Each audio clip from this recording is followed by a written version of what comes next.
Well, after 3 late spring frosts, hail damage, our peaches have actually turned out pretty good. We actually have peaches even. It's quite surprising with all the hardships we've had so far. But as a result, we've done some pretty good pruning too, but we have a nice fruit crop, so we need to thin them. And this is probably one of the most difficult things for home gardeners to want to do. You usually want about 4, maybe 5, even 6 inches between fruit. That way, the individual fruits will size up and get bigger on you. If you leave all of these fruits on here like we're seeing, they'll be small. So to make sure we don't have any more damage from the frost or anything, kind of tap them. And these all are hanging on. If they were going to abort, they would fall off if you shake them like that. And of course, commercially, they do just shake the whole tree many times or knock them off individually. But you want to grab them and twist them, and see there's 2 small ones we pulled off. We'll leave that one. And I usually just kind of go every other one. Now that is, again, very hard for people to do, but those 2 will size up nicely. And you can see up here we've got quite a few clusters, so we're going to twist those off. And we'll leave one actually out here on the end. There's 3 right there in a cluster.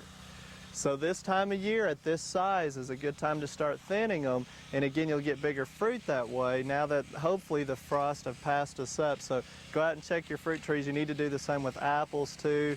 Any large fruit like that will actually help size it up. Now let's go take a look at some of our other newly planted small fruits and see how they're coming along. Well, about 6 weeks ago, we put in some new strawberry beds, some new cultivars that we wanted to try. Most of them have taken. There's a few that we actually lost thanks to the deer again, because they come in and they would like to top them and then they'd pull the entire transplant out. But now if you'll remember from that segment, I said that on newly established strawberry plantings like these, you do not want to let them flower on you. And if you'll look at this particular one right here, you can see that there's actually a stem that's sent up, a flower spike with some little berries on it. And it's really best for you to go in and pinch those out. And here's another one, it's a bloom spike. And just pinch those out. And the reason for that is because you really want this plant to get a lot of foliage growth on it so it will get better established, bigger root system, and then it'll start sending out your runners and spreading and filling in. So any of these, again, flower spikes that you see like this, be sure and snap them out. And you may want to use some small pruners to get them out either way, but that puts more energy into the foliage, especially this first year. Now the same kind of holds true on our asparagus. We have one established row of asparagus. The spears are nice and thick and popping through. It's been in the ground probably 6 years, that particular planting. So we're harvesting almost 6, 7, 8, even 9 weeks long. Our newly planted asparagus beds, though, we're just now starting to get the little spears to come up. And now remember, once those start coming up, you want to leave them and let them go ahead and fern out for the same principle of just getting more energy for the foliage to help get a better crown for next year's production. One area of the garden that has dramatically changed since spring is our pizza garden. Now, if you remember, our pizza garden consists of actually a garden the shape of a pizza. It's round and our border is a wheat, and it has grown from about 4 inches when we first started taping to well over 2 feet. So the wheat is actually getting ready to mature here pretty soon. And that's our border again, and it makes up each slice of the pizza pie.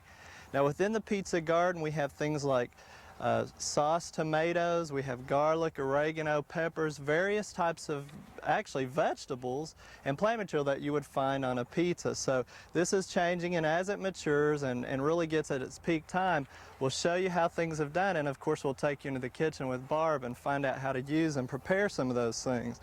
Now you're probably wondering though, there's one area of the pizza that's missing. That's the cheese and the milk. Well, we've actually tried to provide that too with a topiary cow, and we've taken a lot of flack over this so far on some of the tours already. Some people have guessed it as a donkey and a armadillo and maybe even an anteater, but once we put a little weight on the cow, which we're thinking about calling Hortense even, she'll look just fine and blend in nicely to the pizza garden. Now I want to tell you a little bit how we did this topiary cow. We started out, Alan actually welded a frame for us using various pieces of metal so it has a nice sturdy body with the legs that are stuck down in the ground. And so it's really quite a cavity, but again, it's nice and sturdy. And to save a little bit of money on stuffing it with the moss, some of the volunteers came up with a way to save a little bit of that time and effort. And what they did is just took shredded paper, put it in plastic bags that are recyclable, and we stuffed that in the cavity of the cow so we could fill up some of that space. Then between the plastic stuffed paper and the chicken wire, we have the moss, and that's what's holding it all together with the frame and the chicken wire. Now, the moss that we're using is actually a long stem or long fiber sphagnum moss. So it's longer pieces, it holds together better. We obviously soaked it down to start with because it's very dry, and then we just stuff that in there. Again, you have to have the long fiber, long stem. And that again is what's all along the sides here. Then we just use chicken wire to hold it all together. Now, in planting, I'm using some of the other kind of moss.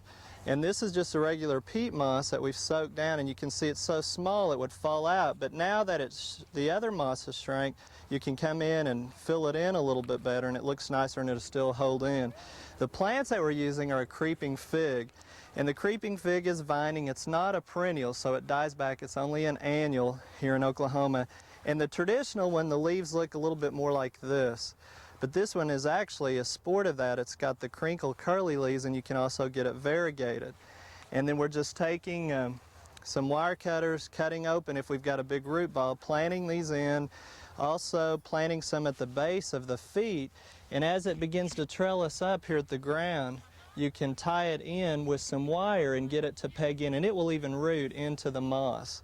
Now up here, once it starts to grow and spread a little bit, you can weave it in between the chicken wire. So it'll take a while for it to fill in, and I promise you in a few weeks, maybe even a month or so, it will look more like a cow, a topiary. And of course, topiaries are very popular. We've seen them at Ameriflora, shapes of Mickey Mouse, just all kinds of topiary designs. And it's something you might want to try in your own garden. Now, the negative to this would be how much water. We'll have to water this sometimes 3 and 4 times a day. You don't want to let it dry out. And as a result, with it draining on the ground, that's going to really dictate what we can plant under here. And what I'm going to plant is a plant called baby tears, a common name. This one's real fibrous. This one's a little bit thicker stem. It also needs shade, so it will go right up directly under the cow where it's shaded and going to get a lot of water.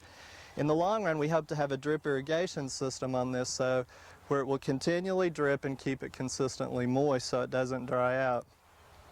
But again, you need to think about the conditions you're providing for that type of planting, and it's a fun challenge, and the kids, of course, will love it.